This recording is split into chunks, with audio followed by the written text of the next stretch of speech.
오늘 말 좋은 말씀을 해주실 선생님께서는 여기 PPT에 있는 것처럼 박중록 위원장님이십니다. 습지와 새들의 친구라는 곳에서 이제 운영위원장을 하시고 계시고요. 정말 많은 일을 많이 하셨네요. 자택도 부산이시네요. 예. 요 근처에 있는 습지나 생물체, 생태계에 대해서 전문가시니까 정말 좋은 말씀을 많이 들을 수 있는 시간일 것 같습니다. 선생님께서 이제 발표를 해주시면 호응을 많이 해주시고 궁금한 게 있으면 이제 질문도 해주시면 좋을 것 같아요. 또 이 지역에 사시는 분이니까 친근감 있게 잘 설명을 해주실 거라고 믿습니다. 자, 선생님 나와서 말씀해 주세요.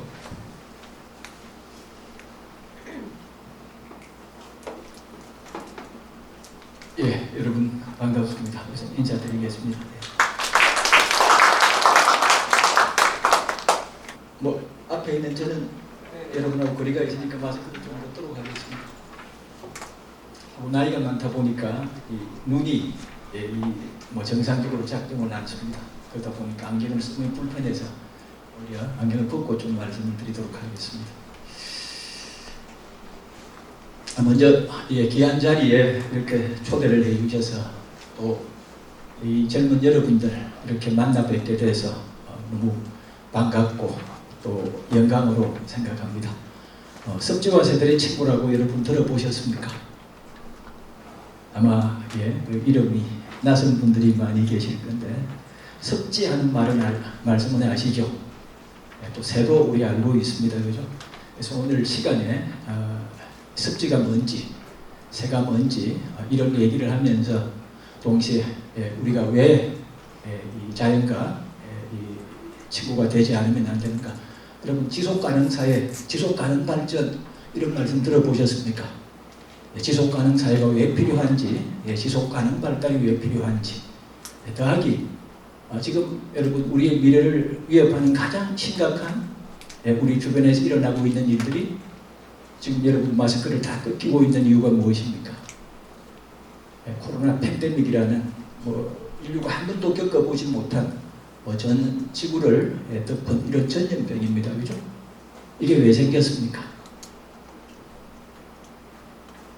이 코로나가 왜 생겼는지, 그리고 얼마 전에 우리 태풍이 지나갔습니다만 왜 엄청난 경고가 있었습니다. 그죠? 한 번도 겪어보지 못한 이런 엄청난 규모의 태풍이 비록 다행히도 무사히 지나갔습니다만 앞으로 더 자주 생기고 그 강도도 더 세어지리라 이렇게 얘기를 합니다. 그죠? 왜 그렇습니까? 이상기후 때문입니다. 그죠? 기후재난 때문입니다. 그래서 기후재난은 왜 발생하는가? 이런 얘기도 습지, 새 얘기를 하면서 동시에 진행을 할 것 같습니다. 자, 먼저 제가 몇 장 사진을 여러분 한번 쭉 보여드리도록 하겠습니다. 사진을 이게 편합니다. 여러분하고 눈높이가 같아가지고 제가 올라가는 것보다 여기서 그대로 진행을 하도록 하겠습니다. 먼저 몇 장의 사진을 보시겠는데 이 사진에 나오는 땅들의 공통점이 뭔지 여러분 한번 찾아보시기 바랍니다. 이런 사진 보신 적 있으시죠? 이런 땅을 우리 뭐라 그럽니까? 갯벌 그럽니다. 그죠? 갯벌 그럽니다. 두 번째 사진은 이렇게 물이 육지 쪽에 크게 흐르는 곳은 우리는 강 그럽니다. 그죠? 여기 사진의 강은 강원도 영월의 동강이라고 여러분 들어보셨습니까? 댐 계획이 잡혔다가 이 석회암 지역으로 인해 가지고 위험성이 있더라 해가지고 댐 계획이 취소된 강원도 영월 동강의 가을 아침 모습입니다. 이 그림은 많이 보셨죠? 여기는 어디입니까? 우리나라의 습지 그러면 아마 우리나라 습지를 대표하는 곳으로 이곳 이름은 여러분 들어봤습니다. 그죠? 우리 김해에서도 가깝죠. 우리 학교에서 1시간 정도 가게 되면은 경남 창녕에서 만나는 우포늪 하는 곳입니다. 그죠? 우포늪의 여름 모습입니다. 늪이고 여기는 우리가 흔히 보는 논입니다. 그죠? 우리 먹는 밥을 하는 쌀이 나는 논입니다. 갑자기 갯벌 나오다가 강 나오다가 넘 나오다가 논이 나왔습니다. 이 내장 사진에 뭐 논이가 갑자기 뜬금없이 나왔습니다만 공통점은 다 물이 있다는 겁니다. 그죠? 이렇게 우리 사는 이 세상에 물이 있는 곳을 통틀어 가지고 우리가 이름하기를 물이 있는 땅을 섭지 그럽니다. 그죠? 그래서 섭지에는 여러 가지 유형이 있더라 하는 걸 지금 보고 계십니다. 그래서 섭지를 우리가 보고 있습니다. 여기는 여러분 물이 있습니까? 없습니까? 밑에 있는 이게 물입니다. 그죠? 물입니다. 여러분. 여기는 어디입니까? 여기는 바다입니다. 그죠? 바다입니다. 바다도 섭지에 우리가 포함을 시킵니까? 섭지 그러면 여러분 떠오르는 뭐 국제회의, 국제협약, 람사르 협약 이런 말 들어보셨습니까? 람사르 협약. 람사르 협약이 뭡니까? 이 섭지를 지키기 위한 국제협약을 람사르 협약이라 그럽니다. 그죠? 1972년에 유엔 산하에 전 국가들이 모여가지고 우리 생명의 토대 섭지를 지키자 하는 그 협약을 국제적으로 중요한 섭지 보존에 관한 협약을 체결했는데 그 협약이 이란의 람사르하는 도시에서 체결이 되었습니다. 그래서 그 도시 이름을 따가지고 국제적으로 중요한 섭지 보존에 관한 협약을 람사르 협약이라 이렇게 얘기하는데 그 람사르 협약 정의에 의하면은 이렇게 자연적이든 인공적이든 늘 물이 있든 비가 오고 난 뒤에 잠시 물이 있든 물이 흐르든 멈추고 있든 담수는 여러분 우리 민물이죠. 그죠? 그리고 염수는 소금 염자를 써서 바닷물을 얘기합니다. 그죠? 하고 아까 조금 전에 제가 일찍 와가지고 학교를 산책하다 보니까 우리 학교 앞에 강하게 펼쳐진 평야가 보입니다. 여러분. 우리 학교가 늘 이 마주보고 있는 우리 눈앞에 펼쳐져 있는 저 강한 평야, 저희가 어디입니까? 김해평야입니다. 그죠? 김해평야입니다. 저 김해평야가 있는 지역이 지금 오늘 제가 말씀드리려고 하는 우리 낙동강 하구 하는 말씀 여러분 들어보셨습니까? 낙동강 하구인데 낙동강 하구는 왜 여러분 낙동강이라 그러지 않고 낙동강 하구라는 이름을 굳이 붙일까요? 낙동강 하구 하는 말씀 들어보셨습니까? 이때 하자는 아래 하자이기도 하고 혹은 또 어떡합니까? 우리 하천 이런 말씀입니다. 그죠? 강하자입니다. 여러분. 하구 하는 건 강에 입구자를 써가지고 입구 하는 뜻으로 낙동강 하구 이렇게 부릅니다. 낙동강이 여러분 어디서 흘러옵니까? 뭐 여러 곳에 이 시원이 있는데 뭐 일반적으로는 강원도 영월에서부터 흘러온다 그럽니다. 그죠? 그래서 1300리, 약 한 1200km 정도를 쫙 1300리를 흘러와서 마지막에 낙동강이 흘러 들어가는 곳이 우리 학교 앞에서 누구하고 만납니까? 태평양하고 쫙 만납니다. 그죠? 이 강이 바다와 만나는 곳. 그래서 여기 이 강과 바다가 만나는 곳을 우리는 영월에서부터 쭉 흘러온 강이 마지막 바다와 만나더라 해서 강의 끝이라 얘기하기도 하지만 거꾸로 강을 거슬러 올라가는 연어의 입장에서 본다 그러면 여기는 강의 끝이 아니고 강의 시작입니다. 그죠? 그래서 입구자를 써서 낙동강 하구 이런 말을 붙입니다. 그래서 하구는 강의 끝이자 시작인 지점, 강과 바다가 만나는 곳, 끝이자 시작인 곳, 이런 우리 자연의 순환이 이루어지는 모든 곳은 연결되어 있다 그럽니다. 그죠? 그 연결을 보여주는 이런 대표적인 장소가 하구인데 하구에 있는 물은 여러분 그러면 강물이겠습니까? 바닷물이겠습니까? 둘이 만나니까 섞여 있습니다. 그죠? 그 섞여 있는 물을 갖다가 우리는 기수라 이렇게 얘기합니다. 그래서 강물이든 바닷물이든 섞여 있는 물이든 관계없이 물이 있는 모든 지역 거기에 더해가지고 간조시 썰물 때 수십 6m를 넘지 않는 바다까지를 포함해가지고 다 뭐라고 하더라? 섭지라고 이렇게 정의합니다. 섭지라고 정의합니다. 그래서 섭지에는 여러 유형이 있더라는 것이고 이 섭지가 여러분 국제적으로 산을 보존하기 위한 협약이라든지 우리 지구에서 여러분 우리가 생존하는데 없어서는 안 되는 자연 그러면 여러분 떠오르는 게 뭐가 있어요? 바다도 있어야 되고 산도 있어야 되고 자연들이 온전히 존재해야 됩니다. 그죠?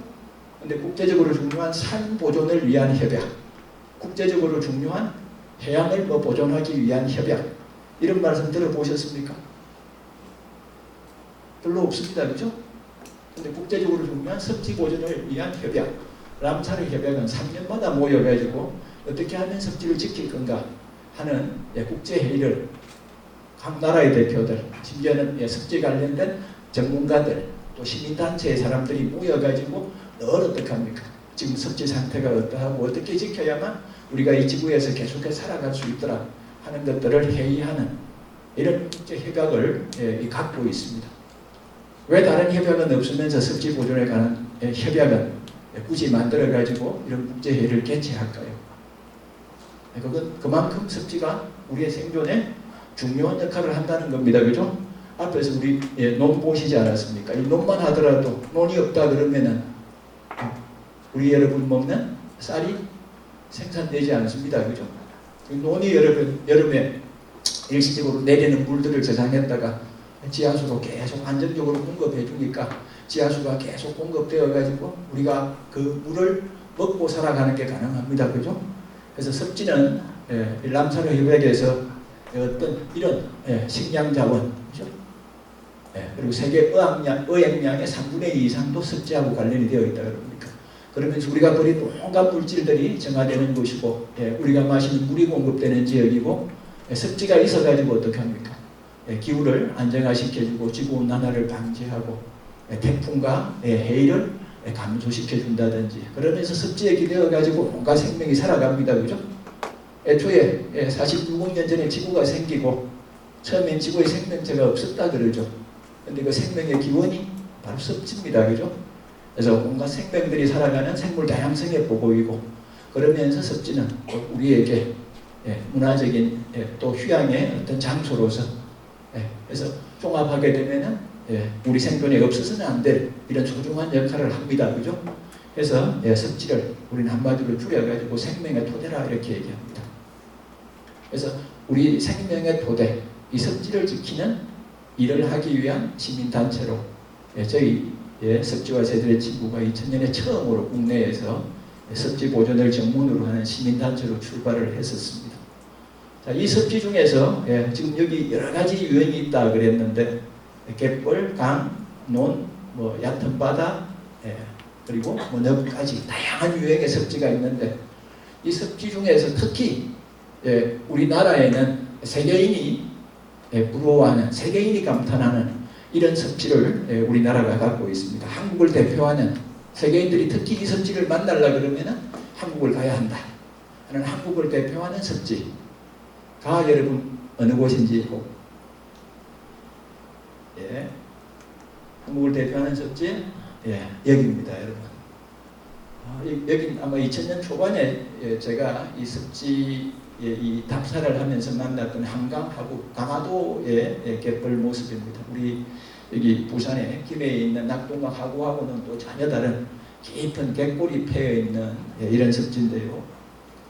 여기는 강화도 남단에서 만났던 강화갯벌의 모습입니다. 지금은 여기도 이제 문화재 보호구역으로 이렇게 지정이 되어 가지고 있습니다. 하고 여기는 여러분 가보신 분도 계시죠? 섭지 그러면은 이제 우리나라를 대표하는 섭지로, 우리 지금 부산에 있는 여기 낙동강의 섭지를 우리 통틀어 가지고 뭐라고 부른다 그랬습니까? 낙동강 하구 그랬습니다. 그죠? 그래서 낙동강 하구 하는 말은 몰라도 한국의 섭지, 한국의 갯벌 그러면 이름은 기억을 합니다. 그죠? 여기가 지금 국제적인 어떻게 합니까? 섭지 보존의 모범으로 이름을 날리고 있는 곳이죠. 그리고 한국을 대표하는 자연으로 지금 수많은 사람들이 이 지역을 찾아갑니다. 그죠? 어딥니까? 순천만입니다. 그죠? 순천만 갯벌입니다. 순천만 갯벌의 겨울 아침입니다. 여기는 지금은 사라져 버렸습니다. 그죠? 한국을 대표하는 갯벌 그러면 여러분들은 순천만을 기억하는데, 외국인들은 한국을 대표하는 갯벌 그러면 두 곳의 이름을 기억합니다. 한 곳은 우리 여기 김해, 부산이 갖고 있는 낙동강의 아래쪽 낙동강 하구입니다. 그죠? 낙동강 하구를 기억하고, 낙동강 하구를 기억하는 이유는 나중에 다시 말씀을 드리겠습니다.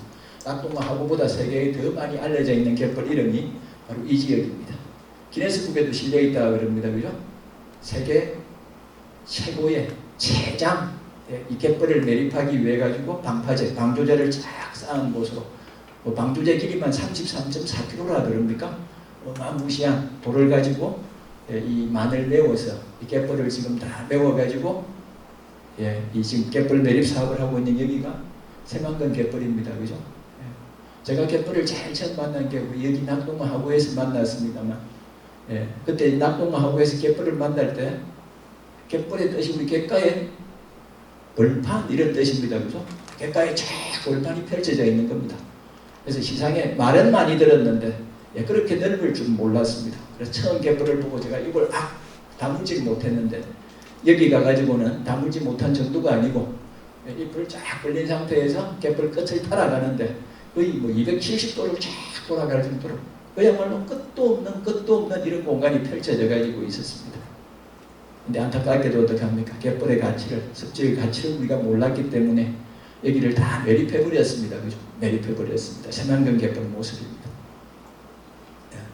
하고 이제 한국의 갯벌, 말씀드린 대로 작년에 한국의 갯벌은 세계인이 길이길이 지켜서 후손에게 물려주어야 될 소중한 자연유산이더라 해가지고 작년 유네스코에서 세계자연유산 등재위원회를 열어가지고 한국 갯벌을 세계자연유산으로 등재를 했습니다. 그죠?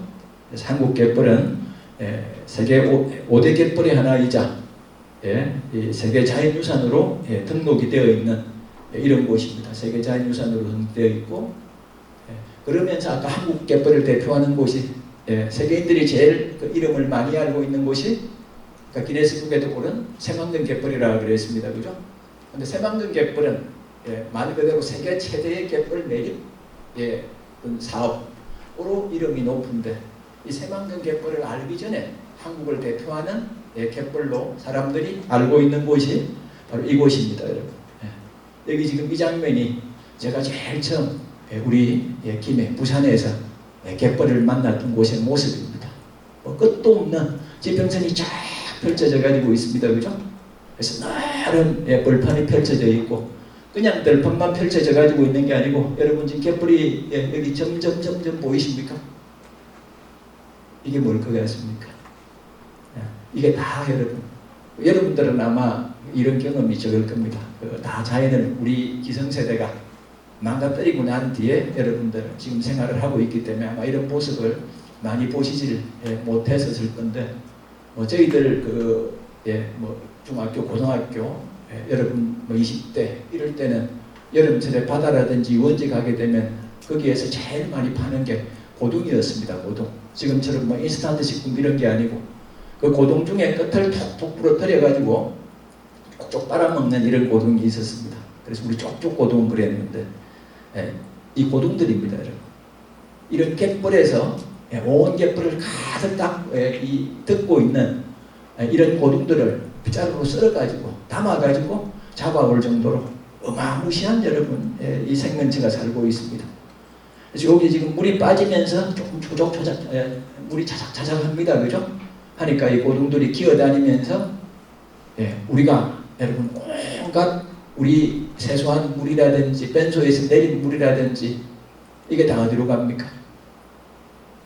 결국 우리가 버리는 온갖 것들, 우리 이 하수구 간을 따라 가지고 일부 하수 처리장으로 가기도 합니다만, 거기서도 어떻게 합니까? 1차 그런 뒤에 다 결국 내보내는 건 강으로 바다로 다 내보냅니다. 그죠?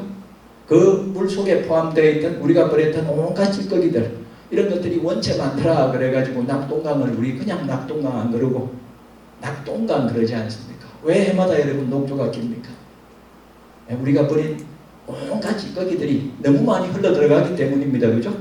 우리 4천만에 가까운 인구들이 여러분 내보내는 설거지물, 비눗물, 여러분 하수도의 개순물, 똥오줌 이거 다 어디로 갑니까? 여러분?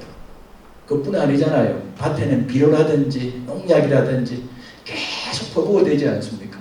그 비만 오면 다 씻겨가지고 결국 어디로 갑니까? 강으로 다 가기 때문에 강이 제 색깔을 잃어버렸습니다. 그죠?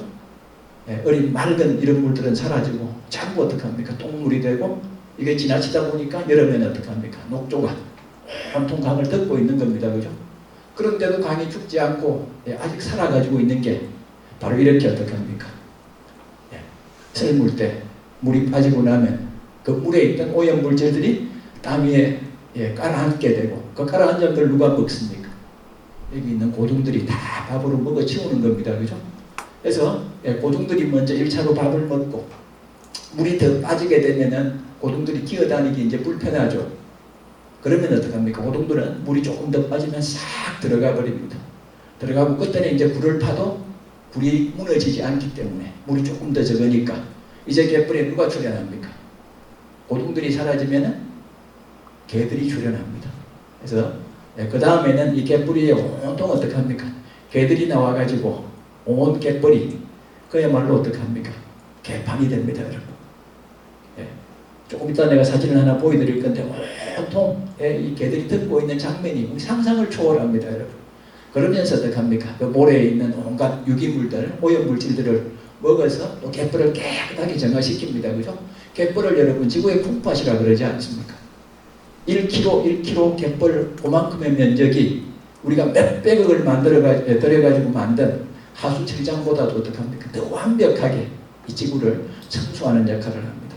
갯벌, 여러분 지구의 콩팥, 지구의 심장이라고 부르는 이유가 이런 이유 때문입니다. 해산물만 공급하는 게 아니고 이게 낙동강 하구의 여러분 신호갯벌의 모습입니다.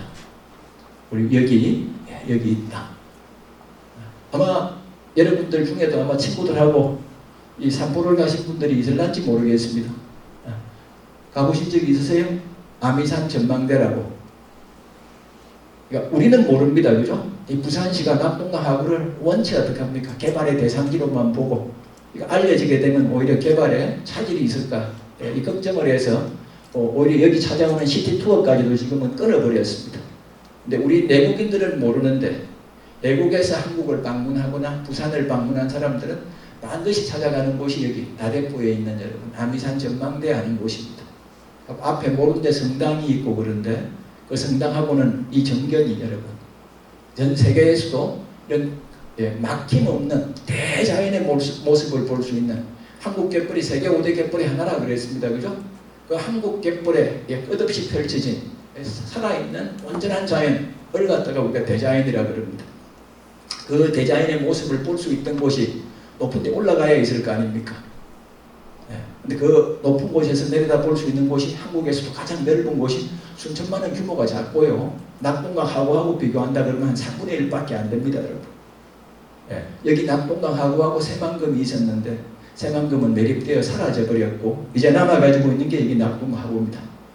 그래서 여기는 이제 여러분 뭐 추석 때나 아니면 친구들하고 여러분 산책을 가실 적에 소풍을 가실 적에 아마 오늘 여기 강의 들으면서 다음에 내 친구하고 여기 산책을 가자, 데이트를 가자 이 장소를 아는 것만 가지고도 아마 여러분 추석 전에 이렇게 강의를 듣는 어떤 가치가 있지 않을까 이렇게 생각을 합니다.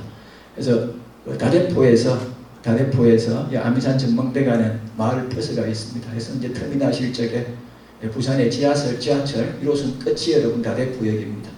거기서 마을 버스를 타고 여기 아미산 전망대 하는 곳을 한번 올라가서 이 대자연을 한번 보시게 되면 낙동강이 흘러가지고 바다하고 어떻게 만나는지 이 태평양이 쭉 이어지면서 날이 맑은 날은 우리 태평양 건너가게 되면 제일 처음 만나는 곳이 어디입니까? 일본입니다. 그죠? 일본 땅 대마도까지가 여기서는 한이 들여다 보입니다. 그래서 이런 대자연을 보면서 이 대자연의 전기도 여러분 한번 흠뻑 한번 마셔보시고 동시에 이런 대자연이 얼마나 강하라고 얼마나 대단한 모습을 갖고 있는지 이런 모습 속에서 여러분 한번 낙동강 하구를 만나는 기회를 가져보시기 바랍니다. 그래서 알고 있는 분들은 이 부산을 대표하는 한국을 대표하는 랜드마크로 이곳을 찾는 곳이 낙동강 하구입니다. 여기 안쪽에 우리가 지금 여기 위치하고 있습니다. 그죠? 그래서 여기 아마 이 본관 꼭대기나 여러분 건물들 위에서 보게 되면은 이쪽 우리가 안쪽에 있기 때문에 이 모습들이 멀리까지 아마 내려다 보일 겁니다. 그래서 오늘 습지 얘기를 하면서 한국을 대표하는 습지로 낙동하고 얘기를 하면서 코로나 팬데믹 기후위기 이런 얘기를 같이 살펴가도록 하겠습니다. 하늘에서 본 모습입니다. 지금은 많이 변했습니다. 그죠? 여기는 이제 명기 주거단지 하는 게 만들어졌고, 여기는 녹상공단, 여기 르노 삼성 자동차 공장이 있고, 여기가 다대포입니다, 여러분. 그래서 쫙 내려다 보게 되면 강물이 흘러내려오면서, 지금 여러분 비가 많이 오고 난 뒤에 이 낙동강물 흘러가는 색깔 보게 되면은 목도 사라졌고, 지금 항토물이 콸콸콸콸 내려옵니다, 그죠? 왜 강물이 여러분 지금은 항토물로 변했습니까? 비가 내려오면서 산가들을 거치고 오면서 그 산가들에 있는 작은 모래라든지 돌멩이라든지 흙이라든지 이런 것들을 같이 머금고 옵니다. 그죠? 같이 머금고 흘러가지고 오는데 무거운 것들은 상류에서 깔아앉지 않습니까? 그래서 저쪽 안동이라든지 우리 중류에 가게 되면은 모래가 입자가 여러분 굉장히 굵습니다. 그리고 더 위에는 이제 바위돌이 있고요. 그리고 여기 400 몇십 킬로 여기 다대포까지 내려오는 흙탕물들은 그 흙 입자 중에서 가장 미세한 성분들이 강물에서 껴가지고 쫙 내려와가지고 바다하고 만나니까 더 이상 내려갑니까? 내려가지 못합니까? 내려가지 못하고 자국 쌓이게 되는데 그게 쌓여가지고 만들어진 지역입니다. 그 중에서 상류 쪽에 오래전에 쌓였던 곳은 이미 땅이 높아져가지고 어떡합니까? 우리가 김해평야 농사를 짓고 또 도시를 만들고 하는 이런 곳으로 바뀌었고, 여기는 최근에 쌓였습니다. 그죠? 최근에 쌓이면서 조금 높아진 곳들이 거의 수면하고 같은 높이입니다. 그래서 여기 제일 바깥쪽은 가장 최근에 쌓인, 그래서 지금 아직 종이 지도에는 이 지역들은 아직 출연도 하지 않는, 그래서 이 안쪽은 이제 오래전에 쌓여가지고 섬이 됐더라 그래가지고 명호도 뭐 얼숙도 진우도 이런 이름을 붙이는데, 여기는 아직 도하는 이름도 가지고 있지 않습니다. 백합 등, 백합이 많이 난다 그래서 여기는 도요새가 많더라 그래가지고 도요등 이렇게 부르는, 그러면서 지구에서 강이 흘러가지고 어떻게 바다가 또 육지를 만드는지, 김해평야가 어떻게 만들어졌는지, 이런 이 살아있는 지구가 이 섬을 만들어가는 이런 모습들을 만날 수 있는 곳이기도 합니다. 그래서 이 섬의 안쪽에 제일 바깥쪽에는 지금 이렇게 모래섬이 있습니다. 그죠? 거기 가게 되면 이런 모래 땅에서만 볼 수 있는, 육지에서는 볼 수 없는 전혀 다른 생태가 이렇게 펼쳐집니다. 그러면서 조금 더 이제 육지화가 되어갈 때 앞에 있는 사부식물들이 조금 더 시간이 지나면 이제 풀들이 자라는 끝없는 초원이 만들어지는데, 초원 그러면 여러분 전 어릴 적에 그 어린 왕자가 여우를 만났다는 그 초원 사막 이런 곳을 꼭 한번 가봐야지 그랬는데, 세상에 저 몽골이나 여러분 이곳을 가지 않고도 세상 우리 동네에서 배를 타고 불과 5분 들어갔는데 그곳에서 이런 끝도 없는 초원을 만날 줄은 상상도 못했습니다. 여러분. 이런 끝도 없는 초원이 펼쳐져 있고, 그러면서 갈대밭, 우리 순천만 그러면 갈대밭 이런 걸 떠올리는데, 그 순천만 같은 갈대밭이 낙동강 하구에는 지금도 곳곳에 이렇게 남아가지고 있습니다. 갈대밭과 아까 말씀드린 갯벌과, 그리고 여기 개들이 고둥들이 지나가고 난 뒤에 고둥들이 나와가지고 모래알을 이렇게 끌고 먹지 않습니까? 끌고 먹고 그 안에 있는 유기물은 다 몸으로 취한 뒤에 깨끗한 모래를 뱉어냅니다. 그죠? 그 모래가 온통 갯벌을 덮고 있는 이런 모습입니다. 그래서 여기 동글동글한 게 전부 다가 여러분 지금 개들이 나와가지고 이 갯벌을 끌고 먹고 있다. 이렇게 생각을 하시면 되겠습니다. 낙동하구 갯벌입니다. 하고 갯벌만 있는 게 아닙니다. 그죠? 육지 쪽 안으로 들어오게 되면 내륙 습지들도 아직 이런 모습들이 남아가지고 있습니다. 곳곳에. 그래서 낙동하구는 김해평야까지 넓은 이 갯벌만이 아니고 내륙에 있는 다양한 습지들까지 해서 생태계가 다양하다 보니까, 환경이 다양하니까 살고 있는 생물들도 다양합니다. 그죠? 그래서 국내에서 가장 생물 다양성이 높은 지역입니다. 생물 다양성만 높은 게 아니고 넓다 보니까 생물들이 사는 생물들의 양도 가장 풍부합니다. 생물량도 가장 풍부한 곳입니다.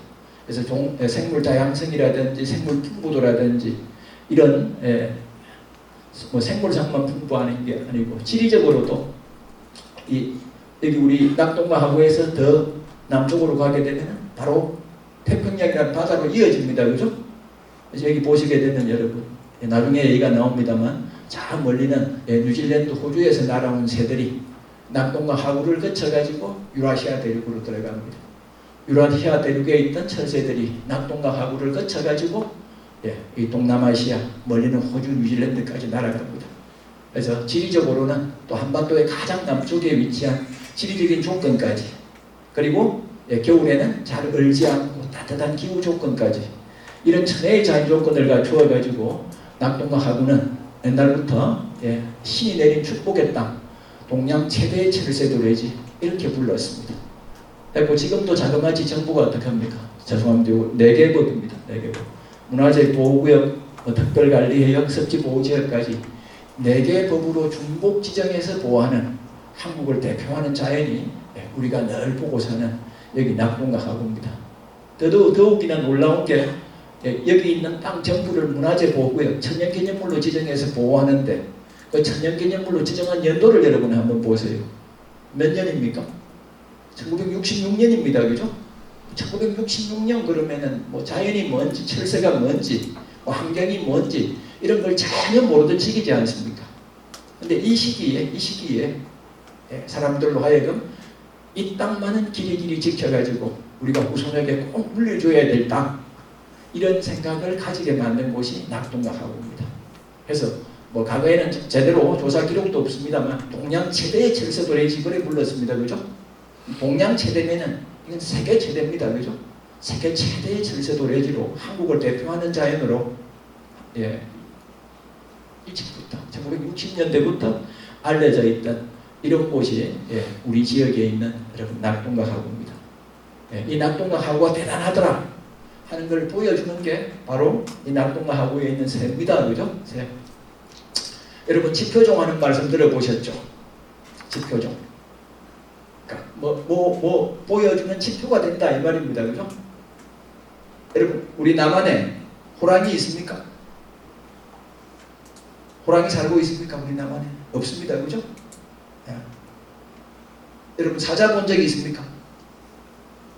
사자는 이제 여러분 꼭 한번 만나보기 바랍니다. 저도 2005년에 저 아프리카 우간다에서 그 람사르 총회가 있어가지고 어떻게 참 운이 좋게 이 우간다를 방문할 기회가 있어가지고 나오면서 케냐에서 케냐 국립공원을 하루 들러서 그 아프리카 사바나에 대자연을 한번 만난 적이 있는데 여기는 언젠가는 한번 꼭 다시 와봐야 되겠다 이런 어떤 생각이 들 만큼 그 살아있는 아프리카의 대자연의 모습들은 어마무시한 감동이었습니다.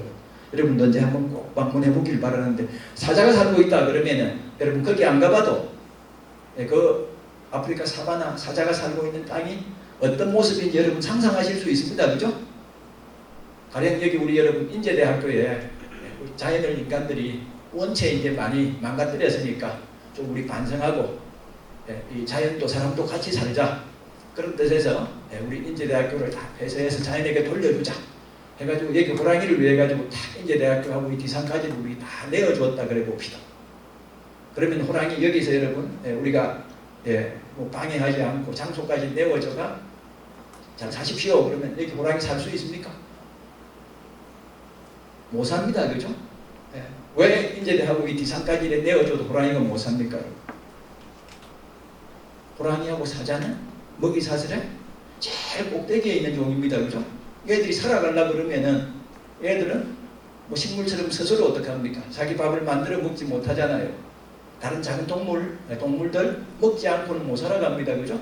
그래서 사자가 살아가는, 호랑이가 살아가는 그 자연에는 호랑이의 밥이 되는 사슴이라든지 노루라든지 멧돼지라든지 이런 동물들이 얼마나 있어야 됩니까? 사자 한 마리가 살아가려고 그러면은 수많은 얼룩말과 뭐 영양가 이런 애들이 있어야 됩니다. 그죠? 호랑이 한 마리가 하루에 여러분 뭐 우리 뭐 사슴 한 반마리만 잡아먹고 산다 그래 봅시다. 호랑이 한 마리 살아가려고 그러면 사슴 몇 마리 있어야 됩니까? 1년에 100마리, 200마리 있어야 됩니다. 그죠? 그 사슴 100마리, 200마리가 그 잡아먹어야 호랑이가 살 수 있고 사슴 100마리, 200마리가 잡아먹히려고 그러면은 그 사슴이 어떻게 합니까? 잡아먹히는 이상으로 새끼가 날 태어나야 됩니다. 그죠? 그러면 어떡합니까? 그 면적을 함산해 보게 되면 호랑이 한 마리가 살아가려 그러면 최소한으로 필요한 공간이 가로 20km, 세로 20km, 400평방킬로미터는 있어야 호랑이 한 마리가 살아간다 그럽니다. 그래서 호랑이가 살고 있다 그러면 우리가 거기를 가지 않더라도 거기는 온전한 자연이 강하게 펼쳐져 있다는 걸 알 수 있습니다. 그죠? 그래서 호랑이나 사자를 지포종이라 그러는데 이 낙동과 하구와 같은 습지가 얼마나 건강한가를 보여주는 지포종이 바로 누구더라? 새더라는 겁니다. 얼마나 많은 새가 있느냐, 어떤 새가 있느냐 하는 걸 통해서 이곳의 습지가 어떠하냐 하는 상태를 알 수 있기 때문에 낙동과 하구가 동양 최대의 철새도래지더라 하는 걸 보여주는 증거가 이곳에 살고 있는 새들입니다. 여기 있는 모든 그림들이 누가 지금 제가 여기서 사진을 찍고 이 자료를 남긴 게 2004년부터 본격적으로 조사를 시작했으니까 아직 20년이 안 된 사진들입니다. 그러니까 거의 지금 찍은 사진들이라고 보시면 됩니다. 이런 모습들이 바로 저 아래 여러분 우리가 늘 보고 사는 낙동과 하구에서 이런 모습들이 펼쳐진다 생각하시면서 한번 만나보시기 바랍니다. 그래서 새, 야생동물은 그 생태계가 어떠한가를 보여주는 지표종입니다. 이 친구들은 다 또 특이한 새들입니다. 그죠? 제가 만난 새들 중에서 가장 또 특이한 새들인데 이 얘기는 시간이 나면 제가 하도록 하겠습니다. 이게 저희들이 조사를 하고 있는 모습입니다. 2004년부터 한 달에 한 번씩 가서 여기를 조사를 하고 있습니다. 그러면서 만난 장면들입니다. 이게 다 여러분 바로 우리 앞에서 지금 펼쳐진 이런 모습인데 새가 습지 생태계의 지표종이더라. 낙동과 하구가 왜 한국을 대표하는 이런 자연인지를 보여주는 증거더라 그랬는데 그 증거를 여러분 부산 대표새를 가지고 제가 말씀드리도록 하겠습니다. 부산의 대표새 여러분 누군지 아시죠? 부산 대표새 누굽니까? 부산을 상징하는 새. 그러면 우리 대만에 떠오르는 갈매기입니다. 그죠? 갈매기입니다. 부산 대표새 여러분 진짜 갈매기일까요? 지금 여기 제가 동네 이름을 한 20몇 개 적어놨습니다. 동해부터 삼척, 보령, 포항, 완도, 신안, 영광 그랬는데 여기 적혀있는 동네들의 공통점이 여러분 뭘 것 같습니까? 완도, 영광, 동해, 삼척, 보령, 우리 부산까지 거제, 부산, 강양, 고성, 태안, 그러니까 영덕입니까? 영덕, 울진 다 공통점이 뭡니까? 다 바다가 있는 동네입니다. 그죠? 더하기 어떡합니까? 이 동네들은 다 시조 내지 군조가 다 갈매기입니다. 여러분. 그래서 갈매기는 여러분 부산의 대표새만이 아닙니다. 제가 헤아려 보니까 우리나라에 27개 이 바닷가에 있는 지자체가 그 지자체의 상징새로 갈매기를 이 상징새로 삼고 있습니다. 그래서 갈매기는 여러분 부산의 대표새만이 아닙니다. 우리나라의 바닷가에 있는 거의 모든 지자체가 갈매기를 대표새로 하고 있는데 우리 이런 사실 모르잖아요. 모르는데 유독 여러분 김해의 시조는 무엇입니까? 김해시에 잘 모릅니다. 그죠? 모르는데 부산 시조는 여러분 아는 이유가 뭐예요? 롯데 갈매기 때문입니다. 그죠? 롯데 갈매기 때문이지 않습니까? 그래서 갈매기는 여러분 롯데 상징새지 부산을 대표하는 새는 아닙니다. 부산을 대표하는 새는 아닙니다. 이게 다 갈매기들 종류입니다. 여러분. 강원리나 해운대 가게 되면 겨울에 여러분 새우깡 받아먹는 새우깡 갈매기가 이 친구고요. 부리가 붉어서 붉은 부리 갈매기거든요. 이 친구는 고대 갈매기, 이 친구는 제비처럼 생긴 제비 갈매기인데 이 친구들은 작다 그래서 쇠제비 갈매기, 흰 갈매기, 이 친구는 고양이 울음소리 낸다 그래가지고 갱이 갈매기, 이 친구는 머리가 검어서 검은 머리 갈매기, 다양한 종류가 있는데 어떤 갈매기가 여러분 부산 갈매기인지 보고 아세요? 이건 부산 시장도 모릅니다. 그죠? 시장도 모릅니다. 그런데 우리가 갈매기를 기억하는데 진짜 갈매기는 우리나라 어디 가더라도 만날 수 있습니다. 바다가 있는 곳. 근데 지금부터 소개하는 이 새는 정말이지 여기 부산 아니면은 우리 여기 부산과 김해가 만나는 낙동과 하구가 불과 10년이 김해에서 부산으로 넘어온 게 얼마 되지 않았습니다. 그죠? 여기 낙동과 하구에서만 만날 수 있는 진정 대표새가 지금 소개하려고 하는 새들입니다. 여기 보면 작은 실루엣으로 나와 있는데 여기 예. 여기 지금 날아오는 이 친구들입니다. 예. 여기 작은 점들은 여러분 오리들이고요. 조금 크게 덩치고 있는 애들입니다. 진짜 부산을 대표하는 새. 예. 세계 어느 도시에 가더라도 이 부산만큼 이 새를 이렇게 가까이서 많이 볼 수 있는 곳이 없습니다. 여기 여러분 이 모습 보면은 이제 누군지 조금 짐작이 되시죠? 요 조그만 요게 여러분 오리입니다. 오리. 예. 오리는 우리 잘 알잖아요, 그죠? 예. 치킨하고도 가깝고 크기도 비슷하고 그러기 때문에 예. 이 친구들입니다. 조금 더 가까이 가게 되면은 예. 이 친구들이 오리고 지금 여기 이 친구들입니다. 여러분. 세계 대도시들 중에 가장 이 새를 가까이서 예. 또 많은 수를 볼 수 있는 곳 누굽니까? 여러분들도 이 새 이름을 압니다, 그죠? 예. 아마 새들 중에 여러분 가장 우아하고 고상하고 품이 있는 이런 새 하나를 꼽아봐라. 나 이미지하고 가장 비슷한 새. 이런 새를 하나 여러분 들어보세요. 그러면 머릿속에 떠오르는 새가 있습니다. 그죠? 이 친구입니다. 그죠? 이 하얀색을 띠고 있는 예. 그래서 이름을 우리 뭐라 그럽니까? 백조 그럽니다. 그죠? 백조수완 그러지 않습니까?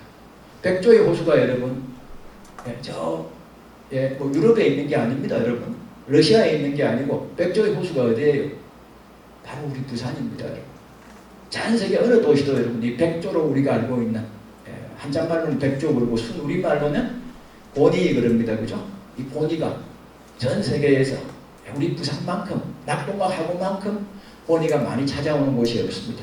겨울에 낙동강 하구에 가게 되면 어디서나 만날 수 있는 게 이 백조입니다. 여러분.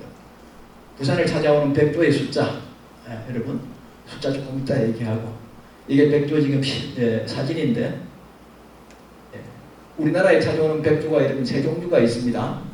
고니, 큰 고니, 혹고니인데 거의 대부분이 큰 고니입니다. 여러분. 98%, 99%가 지금 여기 지금 사진에 큰 고니 모습인데 이 큰 고니가 전 세계에서 가장 많이 찾아오는 도시 그랬는데 큰 고니가 어떤 생각 한번 얘기를 듣게 되면은 정말 낙동강하고가 동양 최대의 철새 도래지였구나. 여기가 정말 신이 내린 축복했다. 이렇게 부를만 하구나 하는 짐작을 여러분 하실 수 있을 겁니다. 제가 지금 말씀드리려고 하는 게 여기 지금 사진에 여러분 큰 고니 크기가 큽니까 작습니까? 크죠? 실물이 클 것 같습니까? 사진이 클 것 같습니까? 지금 사진의 크기가 한 얼마나 되겠습니까? 이렇게 뻗으면 거의 제가 발 뻗은 것보다 큽니다. 그죠? 실물이 크겠습니까? 여러분 사진이 크겠습니까? 큰 고니 크기가 여러분 거의 사진 크기입니다. 여러분. 지금 여기 날개 끝에서 끝까지 길이 한 얼마나 될 것 같습니까? 제가 아까 손을 이렇게 뻗었으니까 제가 뻗으면 뭐 2m까지는 안 되겠죠. 큰 고니는 여러분 날 수 있는 새 중에서 가장 크고 무거운 새입니다. 여러분 구글이나 여기에 number one heavy bird in the world, the most heavy bird in the world 검색을 한번 해보시기 바랍니다. 하면 뜨는 게 바로 이 큰 고니들이에요. 여러분. 날개 뻗친 길이가 2m 20에서 2m 47cm가 됩니다. 여러분. 2m 20에서 2m 47cm. 새들은 무거우면 됩니까? 안 됩니까? 무거우면 안 됩니다. 그죠? 왜 새들은 무거우면 안 돼요? 우리 깃털처럼 가볍다 그러고 새들처럼 가볍다 그러잖아요. 무거우면은 나는데 치명적인 장애가 됩니다. 그죠? 그래서 새들은 여러분 뼛속을 일부러 다 골다공증을 만들었습니다. 더하기 새들은 여러분 오줌도 안 넣어요. 왜 오줌 안 넣습니까? 오줌을 누게 되면은 오줌으로 버려야 될 물까지도 어떡합니까? 몸에 실어야 되니까 그만큼 비행이 불리하잖아요. 해서 새들은 똥만 넣습니다. 여러분. 똥도 어떻게 해요? 날기 전에는 반드시 똥을 넣어가지고 몸을 더 가볍게 한 다음에 이렇게 날아요. 그래서 큰 고니는 날 수 있는 새 중에 여러분 가장 무거운 새에 속합니다. 5.7에서 12.5kg까지 나가는. 이보다 더 무겁게 되면은 새들이 날 수가 없어요. 그래서 원체 무거운 새이기 때문에 이 큰 고니는 날짜가 이렇게 우리가 알고 있는 그냥 보통 새처럼 그냥 싹 이렇게 나는 게 아니고 지금 보는 것처럼 이렇게 무리를 달립니다. 달려가지고 한참 양력을 얻게 되면은 그때 날아오르는 마치 우리 어떻게 합니까? 비행기들 중에 헬리콥터 같은 경우는 우리 인제대 여기도 앉을 수 있습니다. 그렇죠? 근데 여객기 같으면은 우리 뭐 이제대 대운동장 이래 입구에도 앉습니까? 못 앉습니까? 앉을 수 없습니다. 그죠? 긴 활주로가 필요하기 때문에. 그래서 이 친구들이 그런 셈입니다. 이런 긴 활주로가 있어야 안정적으로 뜨고 앉을 수 있고, 포식자가 다가오더라도 멀리서 보고 몸집이 크기 때문에 피할 시간을 충분히 확보해야 되기 때문에 그런 넓은 장소 아니면 살 수가 없는 이런 셈입니다. 근데 이래 크고 무거운 새가 마음 놓고 살 수 있는 그런 땅들이 우리 주변에 별로 없습니다. 그죠? 그래서 큰 고니는 한 마리 한 마리가 다 멸종 위기종으로 지정이 되어 있고 천연기념물로 지정이 되어 있는 이런 새입니다. 근데 이 새가 예, 우리 부산에 여기 멀리서 아까 다대포 아미산에서 보았는데요. 점점 여기 하얗게 다 있는 것들이, 야, 이 큰 고니가 다 멸종 위기종이라는데 저게 아무리 낙동강하고가 많이 온다 하더라도 저럴 수는 없어. 이게 스티로폴 쓰레기도 많다 그러던데 저거 스티로폴 쓰레기야. 고니가 저렇게 많을 수는 없어. 이렇게 어떡합니까? 옥신박신하는 곳이 낙동강하고입니다. 멀리서 보게 되면은 온 개뿔을 이렇게 하얗게 덮고 있는 게 전부 여러분 큰 고니들입니다. 전부 다 보이는 게 여기 뒤에 있는 것까지 공장이 있으니까 여러분 낙동강하고란 거 아시겠죠? 장민공단이고 그렇습니다. 자그마치 낙동강하고에 찾아오는 큰 고니의 숫자가 평균 3,000마리, 4,000마리가 됩니다. 전 세계 어느 도시에도 이 멸종 위기에 처한 큰 고니가 3,000마리씩 찾아오는 이런 도시가 없습니다. 더하기 여러분 큰 고니가 3,000마리가 찾아온다 그랬는데 이 3,000마리가 찾아오는 의미가 뭔가 하는 걸 아시게 되면 왜 코로나 팬데믹이 왔는지, 왜 기후위기가 왔는지 하는 걸 아실 수 있을 겁니다. 여러분. 고니가 뭐 먹고 사는지 하는 걸 여러분 생각하신다면요. 이 백조 고니가 여러분 뭐 먹을 것 같습니까? 밥이 뭘 것 같아요? 이 친구들. 백조. 이 우아하게 생겼고 이 고상하게 생긴 이 새가 먹는 밥이 뭘 것 같습니까? 여러분? 어느 생물이 여러분 있으니 뭐 제가 한 3년 됐습니까? 4년 됐습니까? 제 직업이 이 3년 전까지만 하더라도 제 직업이 2개였습니다. 낮에는 제가 학교 교사였고요. 여러분 대백여자고등학교라고 들어보셨죠? 에서 생물교사로 제가 33년을 근무를 했습니다. 그러면서 낮에는 제가 학교에서 학생들하고 이 교사로 살았고, 퇴근을 하고 혹은 주말에는 자원봉사자로 이 습지를 지키는 시민단체의 자원활동가로 이렇게 활동을 하다가 2019년에 제가 퇴직을 하고 지금은 이 단체의 자원활동가로서 전문으로 지금 활동을 하고 있습니다. 근데 제가 이제 학교에서 우리 학생들 만날 적에 야 이제 고기 조금만 먹어라, 좀 채식도 좀 해야 된다, 음식 가리지 말고 이런 잔소리를 하면서 그때 애로 들었던 게 이 고니입니다. 사람은 자기 먹는 음식 따라 가지고 어떡합니까? 성격도 또 우리 얼굴 모습도 여러분 바뀝니다. 그죠? 여러분 사자, 호랑이, 성냥이, 늑대, 자갈, 하이에나, 표범 그러면 여러분 이놈들 다 눈빛이 어떻습니까? 싸납습니다. 그죠? 성격이 어떻습니까? 포악합니다. 그죠? 다 뭐 먹습니까? 육식합니다. 그죠? 왜 반해가지고 여러분 사슴, 노루, 토끼, 기린, 얼룩말 다 여러분 뭐 먹습니까?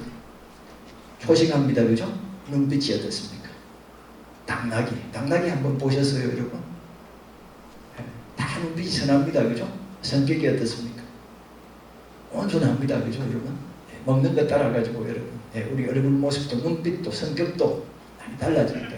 건강하시기 위해 가지고 또 여러분 이 더 넉넉해지시기 위해 가지고 고기보다는 여러분 자꾸 채식을 하셔야 됩니다. 그래서 고니 여러분 눈빛 생각하면 고니 뭐 먹는지 아시겠죠? 풀 먹습니다. 그죠? 고니 풀 먹습니다. 고니의 밥이 풀입니다.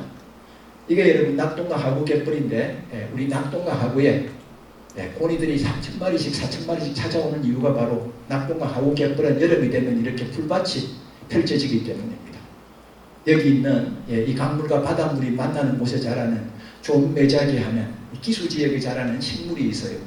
이 식물이 낙동하고는 여름에 이렇게 온 갯불을 덮어버립니다. 이렇게 온 갯불을 초록으로 끝도 없이 물들입니다. 마치 우리 어떻게 이 김해평야에 지금 나가게 되면은 배가 익어가지고 끝도 없는 어떡합니까? 초록벌판이 펼쳐져 있습니다. 그죠? 그 초록벌판이 여러분 10월달이 되고 그러면은 다시 이렇게 황금빛 벌판으로 변하잖아요. 이 친구들도 마찬가지입니다. 10월 되면 황금빛 갯불로 변했다가 그랬다가 시간이 돼가면 이렇게 짙어졌다가 황금빛 벌판으로 변했다가 이렇게 어떻게 해요? 10월이 이제 시간이 지나가게 되면 논에 뼈가 다 자라서 어떡합니까? 몸을 눕히듯이 이렇게 쫙 몸을 눕힙니다. 이렇게 몸을 눕히게 되면 그때 어떡합니까? 저 시베리아에서 그리고 몽골의 초원에서 몽골 초원 여러분 지금 올 여름 우리 얼마나 더웠습니까? 그죠? 근데 8월 하순 되고 처서 되고 그러니까 기온이 확 떨어지기 시작했죠. 지금 저쪽 여러분 우리도 어떡합니까? 지금 이제는 뭐 잠바도 입고 어쩌만 하더라도 이제 두꺼운 이불 꺼낸 지가 오래입니다. 그죠? 그랬는데 저 위쪽에 이 고니들이 백조들이 살고 있는 태어난 몽골이라든지 시베리아 툰드라는 지금 벌써 얼어붙기 시작합니다. 그죠? 8월 말부터 얼음이 열기 시작한대요. 그래서 지금 떠나가지고 남쪽으로 지금 내려오고 있습니다. 아까 제가 지하철 타고 여기 저희 집이 강안리인데 인제들 오기 위해 가지고 지하철을 타고 오다 보니까 쭉 선악동강 지날 적에 평소에는 못 보던 제비갈매기 종류들이 강가에서 이렇게 이동하다가 태풍도 얼마 전에 왔지 않았습니까? 그러니까 아마 배가 고팠는가 먹이 활동을 하기 위해 가지고 여러 마리가 모여 있는 걸 보고 아유 저 갈매기들 보러 가야 되는데 이런 생각을 했는데 그래서 이렇게 이제 이 풀이 익게 되면은 그때쯤 해서 어떡합니까? 큰 오리들이 도착하기 시작합니다. 도착하면 이 친구들이 이 풀을 이렇게 여기 지금 머리를 박고 있는 게 이 풀을 지금 뜯어먹는 장면들이에요. 근데 한번 상상해 보세요, 여러분. 3,000마리 큰 고니가 풀을 먹고 산다 그랬습니다. 그죠? 3,000마리 큰 고니가 여러분 풀을 먹고 살라 그러면은 도대체 지금 우리 여기 낙동강 하구에 풀이 얼마나 있어야 될 것 같습니까? 정확한 풀의 양은 한 마리가 얼마나 섭취하는지 하는 걸 조사해 가지고 곱하기 마리수 하면 될 겁니다. 그죠? 근데 우리 자세히 모르니까 한 1kg, 2kg만 먹는다 하더라도 3,000마리 같으면 여러분 1.5kg 먹는다 그러면 곱하기 3,000 하게 되면은 하루에는 어떡합니까? 4,500kg 풀이 있어야 되잖아요. 근데 여기 낙동강 하구에는 큰 고니가 하루만 사는 건 아닙니다. 그죠? 얼마나 여기서 머뭅니까? 지금 여기에 이 큰 고니가 낙동강 하구에 와서 머물다가 한 걸 지금 조사하다가 제가 표를 다 못 만들었는데 언제부터 언제까지입니까? 10월 16일부터 그 다음에 3월 3일까지입니다. 그죠? 이 친구들 조금 있으면 10월 16일 되면은 여러분 전곡을 찌른다 이런 말씀 들어보셨죠? 전곡을 찌른다. 이때 곡자가 전곡을 찌른다 하는 뜻이 우리가 알고 있기로는 간역을 탁 깨뚫는 겁니다. 그죠? 그래서 간역 곡자도 있는데 이 옥편에 찾아보시게 되면 곡자가 여러분 고니 곡자도 있습니다. 고니가 오고 가는 시간이 어김이 없더라. 이런 뜻으로도 어떡합니까? 전곡을 찌른다 하는 말을 사용하는데 낙동강 하구에는 큰 고니가 모습을 드러내는 게 바로 이때입니다. 항상 10월 중순, 10월 15일쯤 되면 꼭 모습을 드러냅니다. 10월 달에 와가지고 이 친구들이 언제까지 머물렀습니까? 여기 3월 3일까지 조사를 했습니다. 그죠? 왜 3월까지 있습니까? 낙동강하고 오게 되면 사실은 여러분 여기는 개발이 많이 된 곳이기 때문에 있기가 좋지 않습니다. 그죠? 힘든데도 3월까지는 여기 있어요. 왜? 3월 달에 여러분 시베리아로 돌아가도 몽골 초원으로 돌아가도 거기는 아직 어떡합니까? 겨울이기 때문입니다. 그죠? 그래서 여기는 여러분 5월 초가 돼야 얼음이 녹는데요. 그래서 5월 초에 고향에 도착할 때까지는 여기서 머물러야 됩니다. 그래서 10월부터 보통 3월까지 겨울을 하는데 10월달 빼고 3월 빼더라도 여러분 11월, 12월, 1월, 2월 하게 되면 넉 달 아닙니까? 그죠? 그러니까 1년에 4, 5개월은 이 친구들이 여기서 사는 거예요. 근데 3,000마리가 여러분 그 4, 5개월 동안에 굶어 죽지 않고 풀을 뜯어 먹으려고 그러면은 그 풀의 양이 어마무시하겠죠. 그죠? 어마무시합니다. 그러니까 낙동강 하구에 우리나라 찾아오는 대부분의 고니들이 찾아오는 이유가 여기에 그 고니들이 먹고 살 수 있는 만큼의 어마무시한 풀들이 생산되기 때문입니다. 근데 문제는 여러분, 그 풀들이, 그 어마무시한 풀들이 자라려고 그러면은 풀은 그냥 자랍니까? 풀은 또 풀 자라려고 그러면 자기도 밥을 먹어야 되잖아요. 풀의 밥이 뭡니까, 여러분? 우리 논에 여러분 벼 있으면은 그냥 벼 심으면 벼가 납니까? 그냥 밭에 여러분, 뭐 채소를 심게 되면 채소가 그냥 자랍니까? 아닙니다, 그죠? 채소도 자랄 적에, 벼도 자랄 적에 뭐가 필요해요? 밥, 양분이 필요합니다, 그죠? 한 해는 제가 이 학교에 있을 적에 저희 반 식구들하고 과학실 뒤에 우리 텃밭을 만들자 그래가지고 텃밭을 만들어가지고 한 해는 상추 키우고 뭐 고추 키우고 그래가지고 반 식구들끼리 급식할 때 그 상추 뜯은 걸 막 씻어가서 같이 먹고 뭐 잔치도 하고 그랬어요. 근데 다음에 심으니까 그 상추가 첫 때 그렇게 잘 자라던 게 아예 자라질 않아요. 첫 때는 우리가 무까지 심어가지고 무까지 수확을 했는데 둘째에는 심으니까 요만하게 손가락만하게 열려요. 왜 안 자랍니까? 첫 때 채소를 심으면서 그 채소들이 자라면서 땅에 있는 양분을 싹 다 빨아먹었기 때문입니다. 그죠? 그래서 밭에서 여러분 논에 우리 농사 계속 지을 때 반드시 같이 공급하는 게 뭡니까? 비료나 거름주잖아요. 그래서 여기 낙동강 하구에 이 풀들이 자라는데도 거름이 필요합니다. 그죠? 거름이 필요합니다. 여러분. 이 3,000마리가 자라는데 필요한 이 거름, 이 풀들이 자라는데 필요한 거름들, 이 거름들이 어디서 왔습니까? 이게 바로 낙동강 물입니다. 그죠? 우리가 하루도 빠짐없이 끊임없이 여러분 똥물을 흘려보내잖아요. 우리가 지금 뭐 학교에 생활하면서도 물을 얼마나 쫙쫙 많이 내립니까? 아침마다 세수하고 아침마다 우리 설거지하고 하는 그 물들이 결국 다 이 강으로 다 흘러 들어가는데, 바다로 다 흘러 들어가는데 그 강과 바다가 그래도 죽지 않고 거기에 기대어 우리가 살아갈 수 있는 게 그 우리가 버린 온갖 찌꺼기들이 강에서 누구의 밥이 됐더라? 풀의 밥이 됐다는 거예요. 그죠? 풀이 그 밥을, 그 똥물들을 치워줘서 자기 몸으로 만들고 그 풀의 몸으로 바뀐 걸 다시 누가 먹습니까? 큰 고니들이 뜯어먹어서 겨울을 살아가는 에너지로 다시 소비해 주잖아요. 그래서 어떡합니까? 강이 죽지 않고 살아있는 겁니다. 그죠? 만약에 큰 고니가 없다 그러면 여러분, 그래서 이 풀이 다 뜯어먹히지 않는다 그러면 어떻게 돼요? 이 풀이 죽은 썩은 성분까지도 어떡합니까? 우리가 버린 똥물에 더해져 가지고 강은 더 썩어 들어갈 수밖에 없을 겁니다. 그죠? 그럼 우리 살아요, 못 살아요? 강이 죽고 바다가 죽으면 우리도 살 수가 없습니다. 그죠? 그래서 여기 낙동강 하구에 찾아오는 3,000마리 고니는 자연의 순환이 뭔지, 우리가 어떻게 이 지구라는 생태계에 기대어서 여기에서 지속 가능하게 살아갈 수 있는지, 왜 자연이 살아야만 우리도 이 지구에서 계속해서 살아갈 수 있는지 하는 이유를 보여주는 단적인 증거가 여러분 낙동강 하구를 찾아오는 3,000마리 고니들입니다. 그래서 여러분 우리 고니와 먹는 밥을 통해서 왜 강이 살아있어야 우리가 이 지구에서 계속해서 살아있는 게 가능한지 하는 것들, 지속 가능한 삶이 이루어지려 그러면 새도 사람도 함께 살지 않으면 안 되는지, 이런 이유를 여러분 같이 생각할 수 있으리라 생각합니다. 여기 사진은 우리 부산에 오는 고니들이 어디서 왔는가를 보여주는 그림입니다. 인공위성 추적 장치를 달아가지고 날려보냈어요. 여기가 고니들이 태어나는 곳입니다. 이런 모양인데 이 몽골의 여러분 호숫가죠.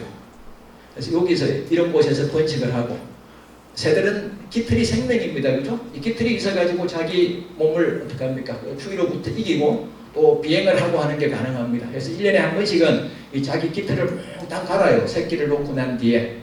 그래서 그 깃털을 다 갈 적에 이 친구들이 날지 못하는 시기가 있는데, 그때 호숫가에 가서 이 사람들이 잡아가지고 위성 추적 장치를 달았습니다. 달아가지고 쭉 추적을 하니까 여기 우리 낙동하구까지 날아왔습니다. 그죠?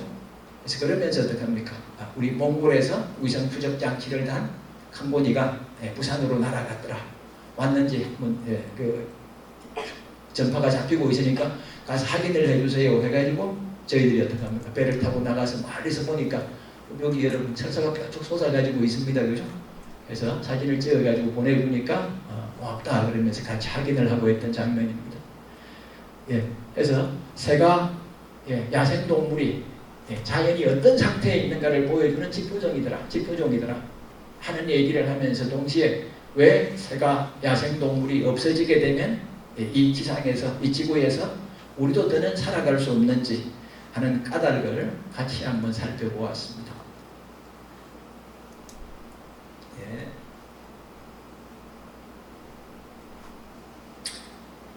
낙동강 하구를 대표하는 새, 그 백조의 호수가 바로 부산이더라 하는 말씀을 드렸고, 그 백조를 통해서 이 지속 가능한 삶이 뭔지, 자연의 기능이 뭔지, 자연의 순환이 어떻게 이루어지는지 이런 얘기들을 같이 한번 살폈습니다. 부산을 대표하는 새 낙동강 하구는 동양 최대의 철새도래지라 그랬기 때문에 소개할 새들이 너무 많습니다만 시간 여러분 내일이 추석입니다. 그죠? 한 30분 내에 마치는 걸로 하고 제가 짧게 요 갈매기하고 다른 얘기만 소개를 하도록 하겠습니다. 이 친구는 여러분 갈매기입니다. 여러분 갈매기인데 제비처럼 생겼다 그래가지고 이 친구는 제비갈매기고, 제비갈매기 중에서도 새 이름 앞에 여러분 우리 붙이는 그 접두어 중에 이 작다 하는 뜻으로 붙이는 게 작을 소자가 아니고 새, 우리말로는 새, 작다 하는 뜻으로 새를 붙입니다. 새. 우리말로 그래서 이 친구는 이름이 새제비갈매기입니다. 백로 중에도 작은 백로는 새백로 그러고, 기러기 중에도 작은 기러기는 새기러기 그러고, 딱따구리 중에도 작은 딱따구리는 새딱따구리 그러고, 인제대 안에도 많이 있을 겁니다. 새하는 말을 붙인 게 새제비갈매기인데, 이 친구는 이렇게 어떻게 합니까? 먹이를 보게 되면 공중에서 딱 이렇게 헬기처럼 전공비행을 합니다. 전공비행을 했다가 먹이를 보면은 몸을 확 들어가지고 바로 어떻게 합니까? 수면으로 이렇게 내려 꽂습니다. 내려 꽂아가지고 이렇게 멸치 같은 작은 물고기를 잡아가지고 먹고 살아가는 이런 새입니다. 그래서 부산을 한번 대표하는 갈매기가 부산을 대표하는 새가 되어야 된다 그러면은 아마도 이 새제비 갈매기가 부산 갈매기가 되어야 하는데, 역시 해마다 어떻게 합니까? 3,000마리, 4,000마리가 낙동강 하구를 찾아옵니다.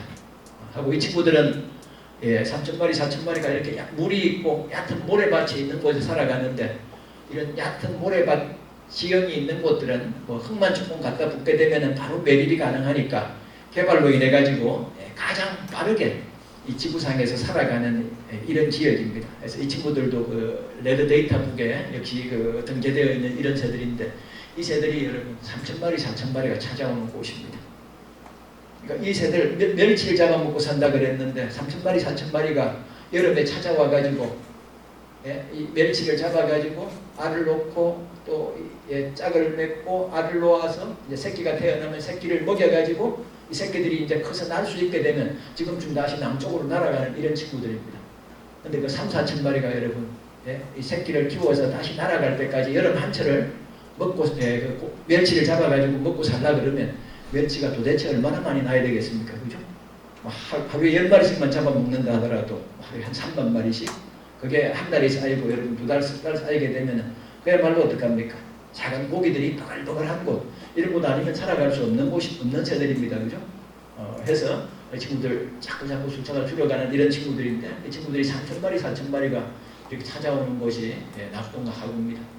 그래서 이거 새제비갈매기, 부산의 낙동강 하구의 여름을 대표하는 새로 꼽던 새 그러면은 이 친구들이고, 역시 3,000마리, 4,000마리가 살아간다는 게 어떤 의미인가 하는 걸 생각하게 되면은 이 자연이란 대자연이 얼마나 많은 이 생산력을 갖고 있는가, 왜 낙동강 하구 물이 썩지 않는가, 그래서 이 자연에 기대어서 우리가 살아갈 수 있는가, 이런 이유들을 아마 짐작할 수 있으리라 생각을 합니다.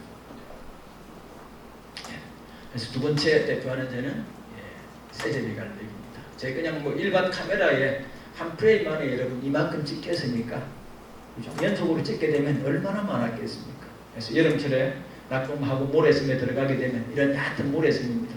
이런 곳에 둥지를 만드는데 머리 위에서 이 새들이 우리 내셔널 지오그래픽입니까?